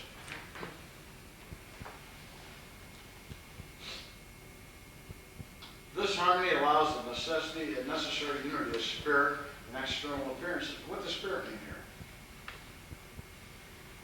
What's an external appearance? You understand what it means, but you can't explain it, right? Okay. You do what they call, as I said earlier in the writing, you do what you call cognize. That the word loved by Norm Chomsky, the professor of language at MIT. He says you recognize it when you see it. You don't know what it is, but you sure don't know when you see it, you know? That means you cognize it. Okay, despite the powerful actions of the form, the tranquil mind and relaxed body must override any unnecessary tension or agitation. 3. Most of the actions of the form are continuous and circular movements which must be done in absolute contrast to the stop actions. 4. There must be a clear demonstration of movement dynamics, contrast of quietness and explosive power. 5. There must be a coordination of the 3 connections, upper torso and lower. Solidity and pliancy are manifested through these connections. Next one. Sub-movements start with the feet, others from the heart, and still others from the small of the back. The feeling arising from the correct application will be easily understood and apparent to the observer. In the Kwanmukan patterns, there are inside and outside actions as well as pushing, pressing, and stopping actions, all of which start in a different manner, although all move through the heart. This must be clearly demonstrated. Now for body action. The head. The head is held erect and natural, and facial expressions are discouraged except during shouting. Trunk. The trunk should be held erect and normal, with the chest neither out nor in, and the abdomen moving freely with the breathing, with no discernible tension in the shoulders. The breathing should be from the diaphragm, not from the intercostal rib muscles. And of course, when you start panting, it's from the intercostal rib muscles. When you think this is a Chinese class, is that what you're thinking? You laugh and really agrees.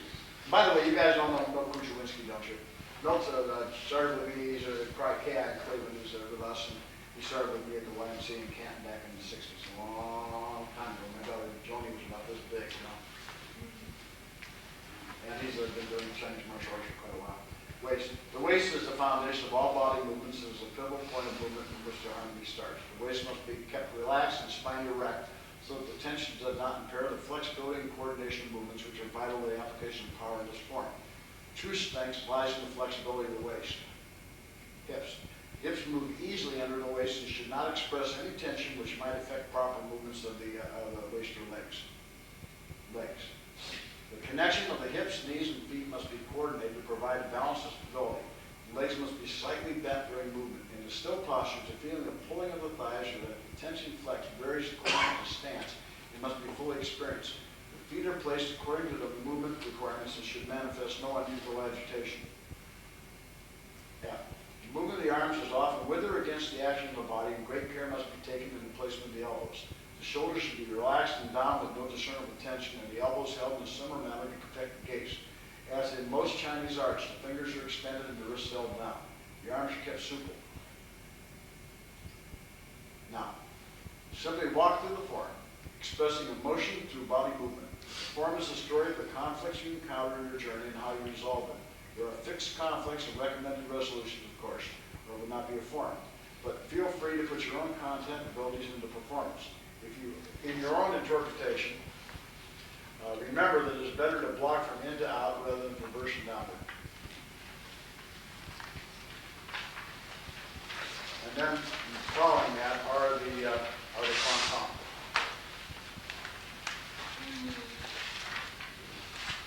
And then we go into a big commentary on hand actions following.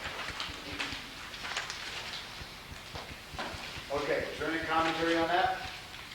This is really much what I'm doing our morning exercises. Okay, there's no comment?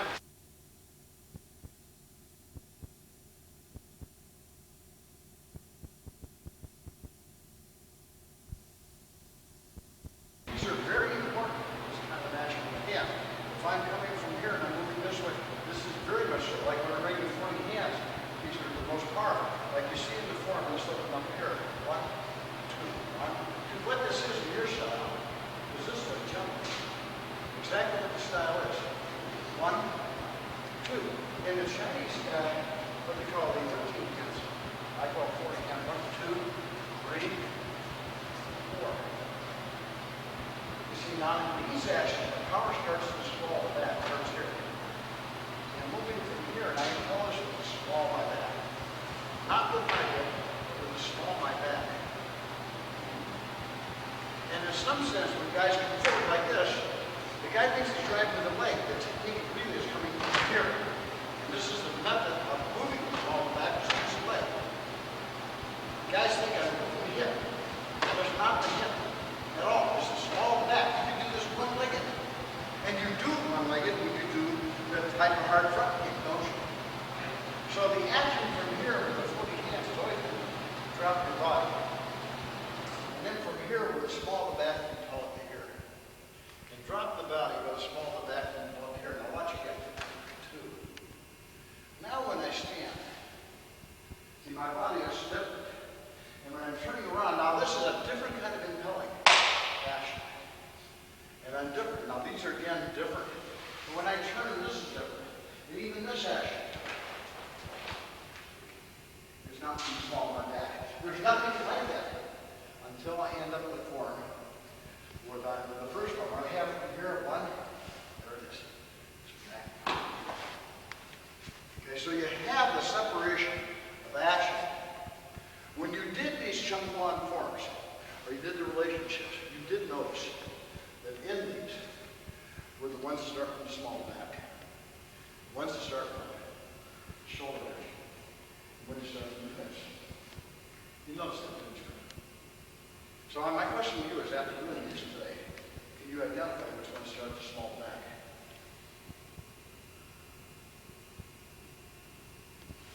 Of all these actions you did today, which one starts the small back? And you're functionally blind to that. And my goal as a teacher is to make sure you can see it too. Not to teach you the technique, but allow you to see this. Because if you see it, what's the technique it's saying? With that in mind, it's pretty much. I price is $55, but I'm going to give you a discount. I'm going to give you a discount. A real serious discount. I think right. Your American special price. What are you laughing at? $5. Okay, right down. We're bounding, stand up, and call it to a trip. Let's just say ready. 3 page up. They're getting complicated here. Flip over in the new section to page 15. Everybody has a new insert? Most of you got a new insert? We go to page 15. Now, Gord, these are old lines, but you have to know this. You have to know this, absolutely have to know it. And part of your black belt test, it should be to take this and strike it out. I see a lot of people that take tests, and they have all kinds of things in the test, and who the hell cares about the Rugo rules? Actually, who really cares about it? These are important. I'm going to read it. The correct understanding of the performance of Kwanmukan Symposium requires a comprehensive study of the following important factors: the expressed impulses, desires, and feelings. Every art encompasses content, form, and means. Message and means. These are expressed by the element of movement. Now, this is a conceptual framework. Content, form, message, and means is exactly what that means is conceptual framework. Locomotor, the action movements of walking, running, and jumping. Axial, tendon action, sustained action, percussive action, propulsion action, so on, and a combination of first two. Movement has basically 3 facets to be considered. What are they? Without looking, can anybody tell me? Locomotor, axial, and combination of the two. Okay. And by the way, this is right from the university test. If you can't pass this, this is directly university stuff, okay? Space, time, and force are bound up with movement. Space has 5 dimensions. Direction, body position, dimension, movement to or from the gaze, and floor pattern. Okay, space says what? John Lyman. Direction, body position, dimension, movement, and floor pattern. See, the direction is obvious. I should knock the periods off this thing if I'm editing, by the way. The periods are important. I'm at the periods are important. Direction, that's easy to see. Body position is very important because reaching and pulling back from an action, some actions you reach for and others you don't. So reaching is part of what? Body position, not part of dimension. Dimension is the size of the movement. So oftentimes when the guy's doing the form correctly, you say the dimension isn't correct. And what are you saying when you mean the dimension is not correct, Marty? Maybe the area of movement. The size of the movement. The area of the movement is something entirely different, doesn't it? You see? Now, movement to and from the gaze. What does that mean? Anybody, come on, give me the word. It says so, I'm right here. Don't you understand English? What does it mean? What? What does it mean, to and from the gaze? Looking the direction that you're moving. No. It means that, of course, but not that. That's not what it means. What does it mean? This is English here, man. What's so hard to understand about that?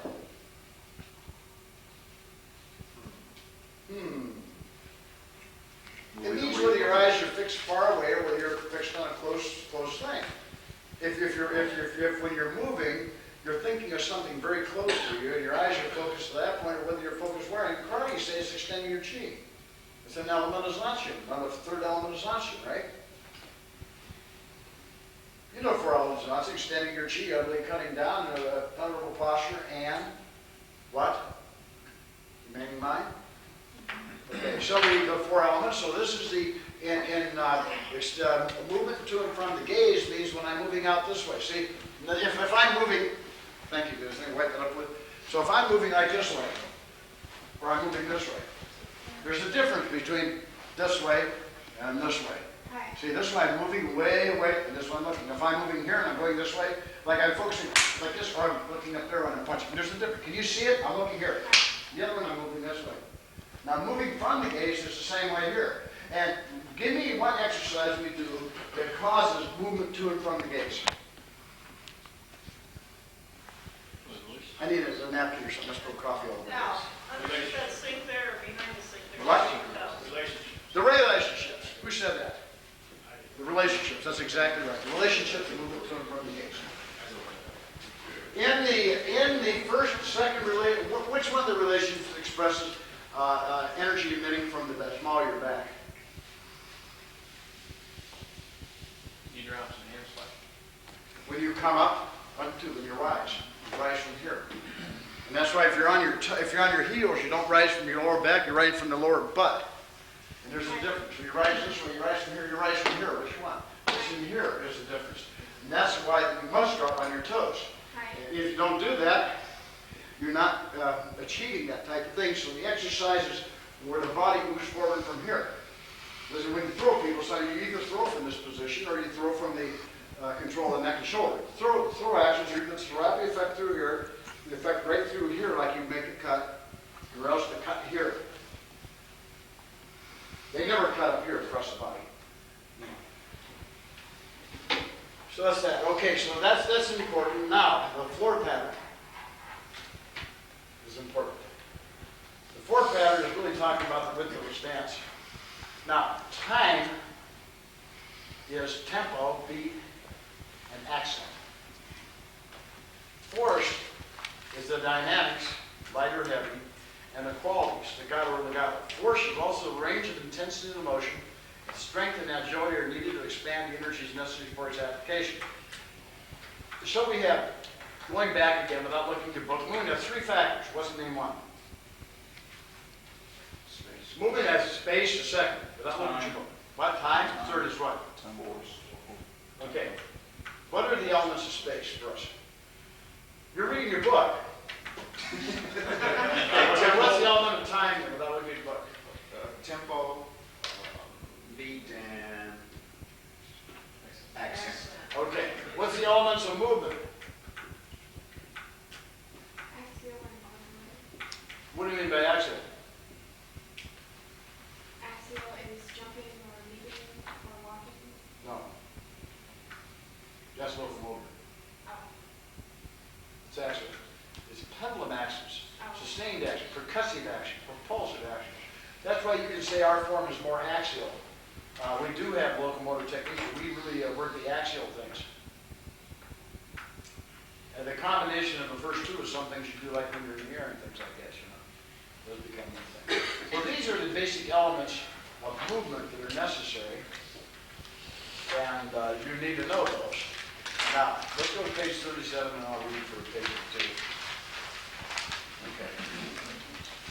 And a little bit of philosophical stuff. Okay, now on the page 36 at the bottom, you see the pattern of the Kwanmukan. And the note right above that says the pattern has now been completed. But it's important to note that you should walk gracefully to the right side of the area, and then, and only then, are you free to adjust and scratch. You recommend adjusting your dress, but discourage scratching, either head or body. Either head or body should be, right? I thought that was something you should understand. So often when people get done with the form, particularly Jim Caldwell and David Ames, when they finish their form, they bow like this and go, and walk down. They do, you get your on film. Isn't that right, David? When he's done with the form, when they're done with the form, they bow, and they go, Scratch one left. walk off the stage. In front of everybody. Don't scratch. This isn't all right either.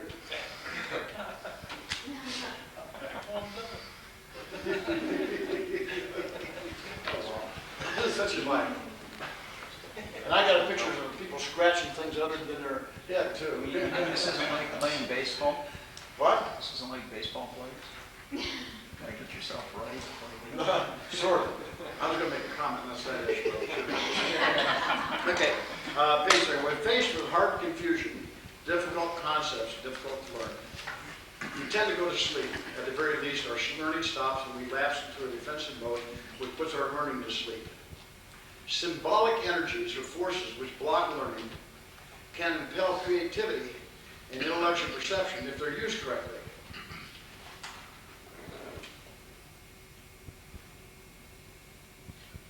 Which normally block learning. Entering the omnipotent inner world to establish a presence of self enables you to experience yourself and unleash creative energies.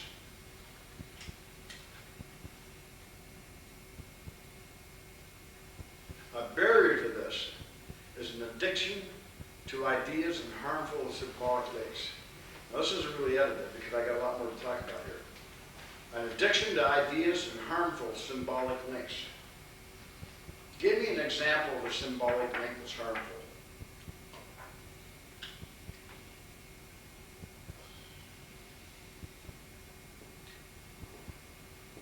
Trying to understand your chi.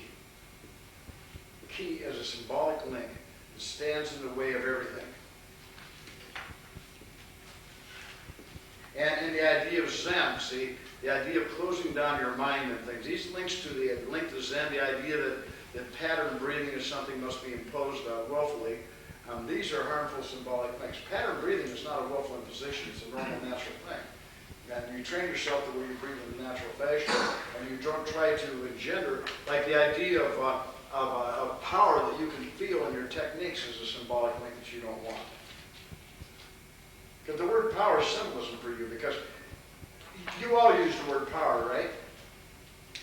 And since I do have in the footnotes here the exact formula for power, which you can look it up if you want to see it, what it is, let me ask you, who can tell me what power is?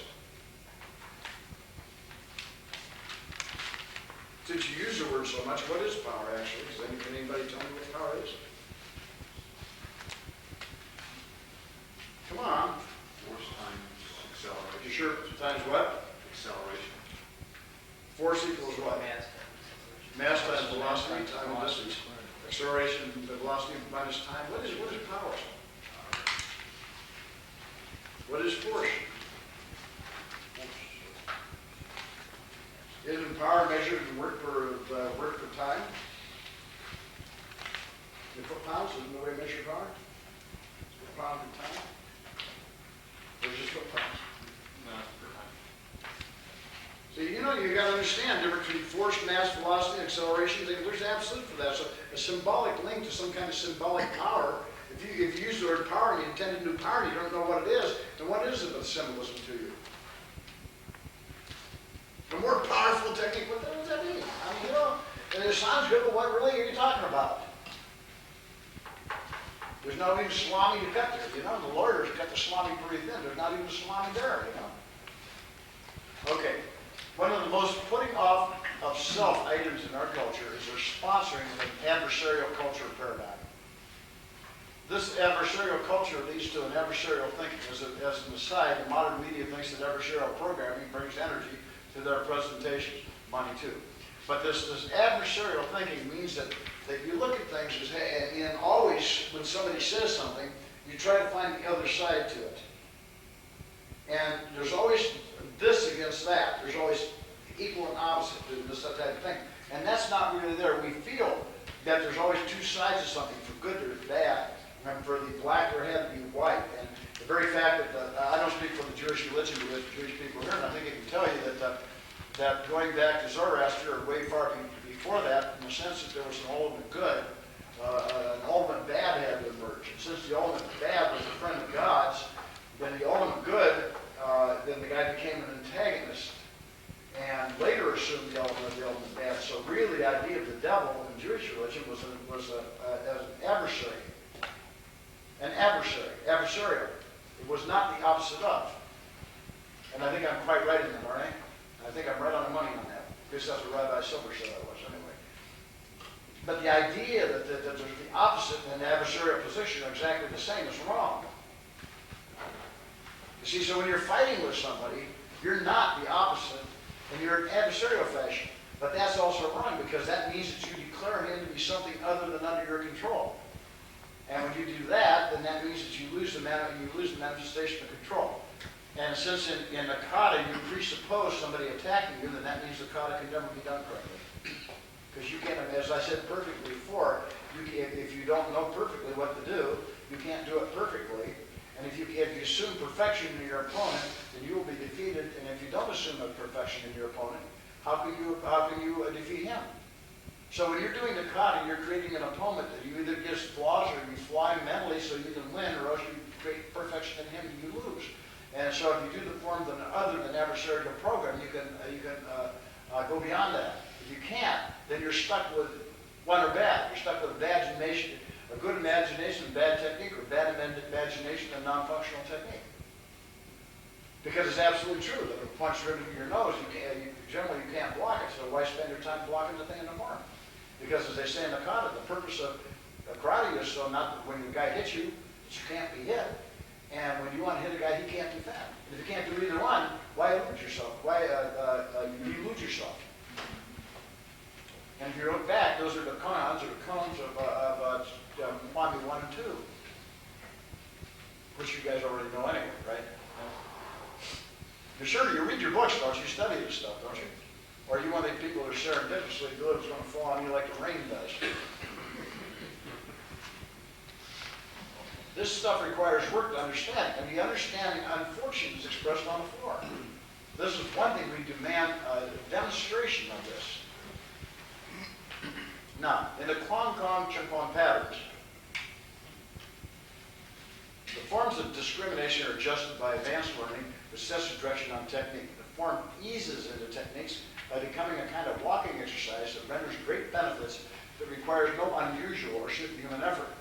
This permits constant repetition, which builds big courage and that tough, enduring strength. Not the small courage that arises from fear and which endures like the flash of a firefly. To convince anyone to practice anything, a clear value must be set. The concepts of contrast and comparison are commonly used in determining the value of things. I had this really formatted, but I see when I checked a few things on this. When I did, I got rid of my italicisms and stuff like that. Contrasts are a part of ordinary thinking. When good is thought of, bad arises, black light, heavy light, beginning, and so on. In karate, contrast is shown in many ways, but is most easily seen in the concept of opposing action, pushing out and pulling back. For example, the chambering of the opposing hand during the extension of the punching arm. This is where we start the law of contrast, the start of adversarial relations, and that has to be destroyed. Okay? Instead of the whole body cooperating and doing the same thing at the same time, one hand is returning here while the other's going out. And you say it's equal opposite. My argument to you is, what motion is not an equal opposite? How can you do anything without having this equal and opposite reaction? So to create an equal opposite reaction to this by pulling this back is specious. It has no connection whatsoever. This is not an equal opposite reaction. This is an equal opposite reaction. There's one there. I couldn't move if it wasn't. That's the law of physics. The suggestion that I have to pull back this back to give it one is ridiculous. This is an action by itself. And for the beginning person, this stabilizes and teaches them pulling down the armpits, and this is an exercise. Like dumbbells. You see, dumbbells do it if they continue doing this. That's not bad. So what you have to do at a later stage, the same thing with here. At a later stage, the hands are just like this. In a later stage, the hand moves forward like this, and this hand stays here because this is the one that's going to come again. Okay? So this is the one that has to go. So the hand at the beginning, this is okay, and it's okay if it's in the kata, and you're demonstrating the kata in a particular line of athletic performance. That's okay. You don't take it out. But on the other hand, have it inculcated as a part of your pattern suggests an adversarial relationship between form and function. And you have to understand the difference between form and function. Because we said karate for us, the forms are rules. And they're the method by which we pass on information, and you can inculcate yourself with the necessaries of the art. That's the difference. And so we really are not the same thing here. When did Mike say he's coming? He's on his way, he's in Canton. What? He called from Canton. Oh, he's having trouble. He's a dean down there. It's a side department. Okay, the internal, external values commonly held in the martial arts are a striking example of mind links. Internal versus external is identified with techniques used for actions performed outside the body, as exemplified by the evil eye, contrasted to the punch in the nose. The words internal and external are also commonly used to allude to hard and soft techniques. To scholars of the arts, the more realistic connotation is that the internal represents the techniques taught to the ruling elite class, and the external those techniques taught to the general population. Pictured as a dueling of individuals in contrast to the mass combat of the press or melee or battlefield. However, I don't need to press because you know what press means there. That means that refers to warfare. However, in my mind, the most useful and pertinent allusion would be that of an internal referring to the values of self-development and the external, alluding to the exposital. Those that are used for others to see and appreciate, those used for exhibition. The internal is exemplified by the monk in his secluded monastery whose training is designed to develop the self and to enhance the contribution to the existence of the entire community. Exposital, see, like if I was writing, I knock off the word entirety because it has no meaning to this sentence. The expositor is personified in the image of Chuck Norris, Bruce Lee, Van Damme, and so on. The idea of a great hero who stands above all others, the gatherer of great wealth, and all such things without equal. Sharing the entire group, without equal sharing in the entire group, is definitely expositor. An extensive saga of the values of self and the society are presented in the Mahabharata, the great story from historic India. And you should all read that if you haven't read that. And we can talk about that later on when I'll make a note of that. I'll tell you the story, because that's a wonderful story. At the time I'm breaking bread for a rapt audience in the town square, the awesome demonstration of mysterious achieved by great Oriental masters of the art and martial arts masters of the modern centers, all examples of expositive value. So I want you to, for your particular viewpoint, I want you to underline the word exposable. And I will put this in manual form for you after a while, exposable and internal. And I would like those two words to become part of our vocabulary, and particularly the word expositive value. In some sense, the winning of a championship and the glory of the trophy awarding ceremony with the resulting publicity is also a demonstration of espousal values. In the Kwanmukan, we show the espousal, but we do not permit it to enslave the training so much that the saluter's values and the creation of embedded wisdom are diminished. Okay? But once again, in the Kwanmukan, we show the espousal, but we do not permit it to enslave the training. See, and that's what we're talking about, those harmful symbolic links. Okay, some ideas on subjectivity and personal perspectives are in content. Our subject will be objectivity, subjectivity, personal perspectives. At first, these are hard to see, but the insights will arrive easier for the advanced student. We can start the short commentary that lends a sense of understanding the difficulties of understanding anything. It goes this way. Proposition. Now, I did this once for you. We can only know what our imagination and memory will allow. And then two, it has been observed that a bad student is one that cannot understand the instructor, and a bad instructor is one that has little of consequence to understand. Okay, now consider that. There are good instructors and bad instructors, and you can read that for yourself when you're looking at it. How can you escape that? That's a problem. I'm going a little more. I'm just going to now these are just notes of mine that I didn't really include into a full thing, but I thought you would appreciate them. Now down to business. People say that science can't explain the initial underlying links of chemistry and physics and advancing the levels of order found in life and in the universe. The explanations are expected to be understood in our own terms, which reflects the human ability to possess the means of universal understanding.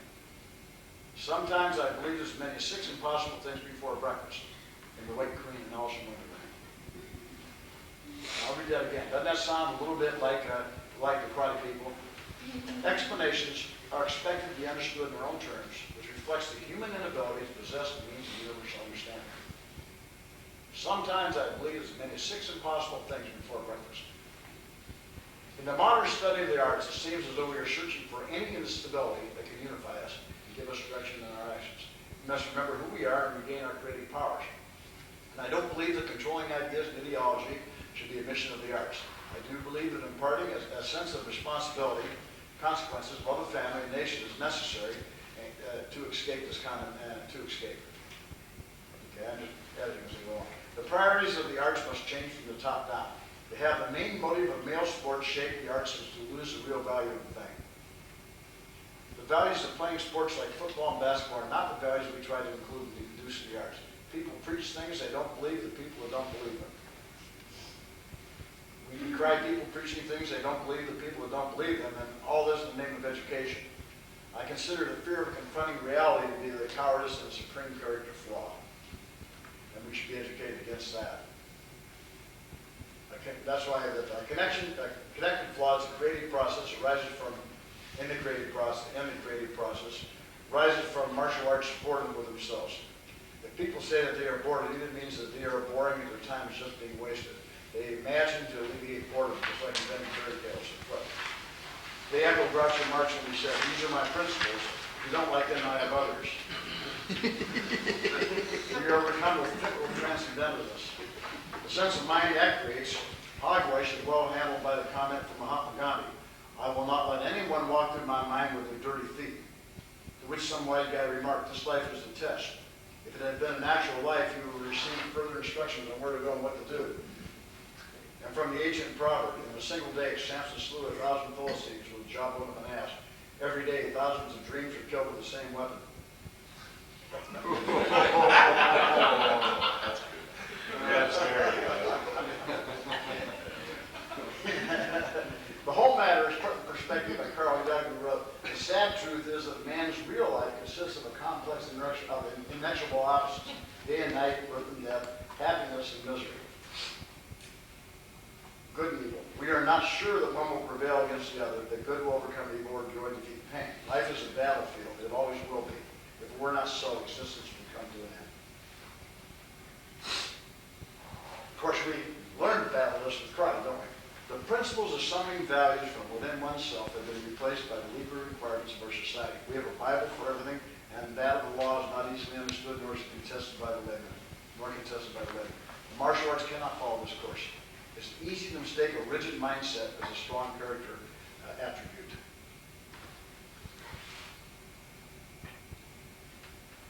mindset is a strong character attribute, see.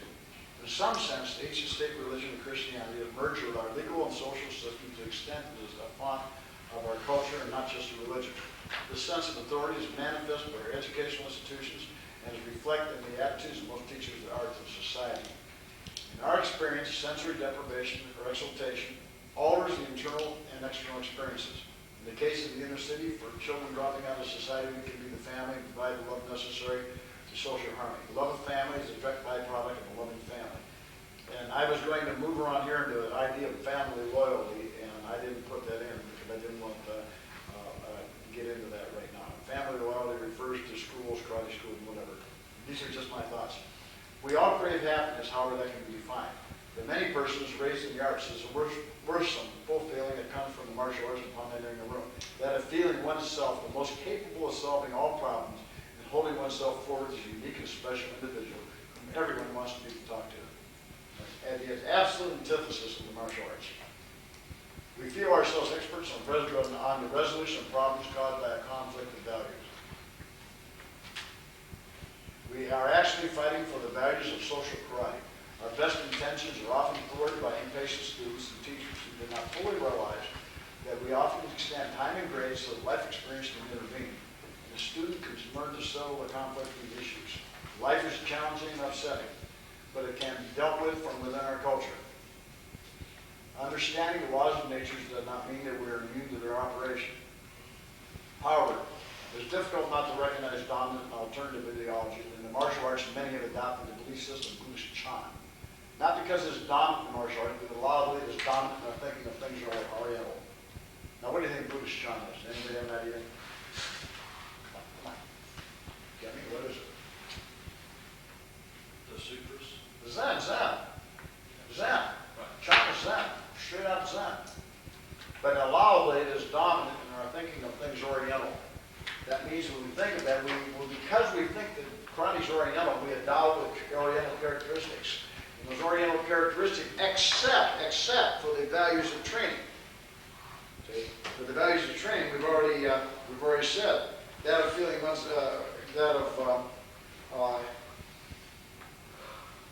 is a worsened feeling of the full feeling that comes in martial arts upon entering the room, that of feeling oneself the most capable of solving all problems and holding oneself forward as a unique and special individual who everyone wants to talk to. Well, see, that's the antithesis of Zen. So if you adopt Zen on one hand, you don't have it on the other. You have this alienation in some sense. Okay, then skipping on another comment before I get on reform. And I have combined historic Eastern and Western concepts as beneficial in the arts. Consider an example. There are three absolutes in karate and most martial arts, right? The analysis of the three principles is based upon the rule of minimum, maximum, and center.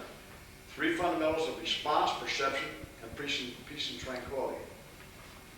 The extremes are balanced, and peace and tranquility is in the center. The extremes are balanced, and peace and tranquility. The center are motion and values. They are linked in almost geometrical pattern.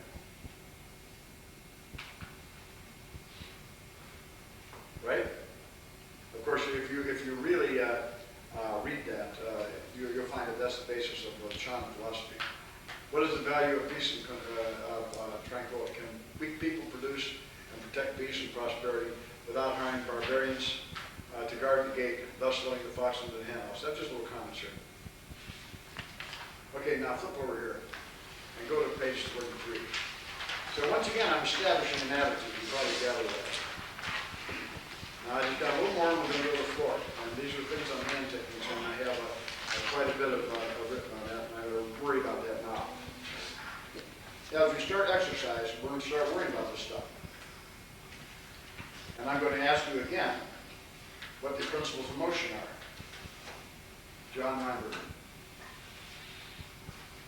Axial and Locomotor, locomotive. and then locomotor and axial combined. Big part. And then the combination of those two. And a combination of them. Okay.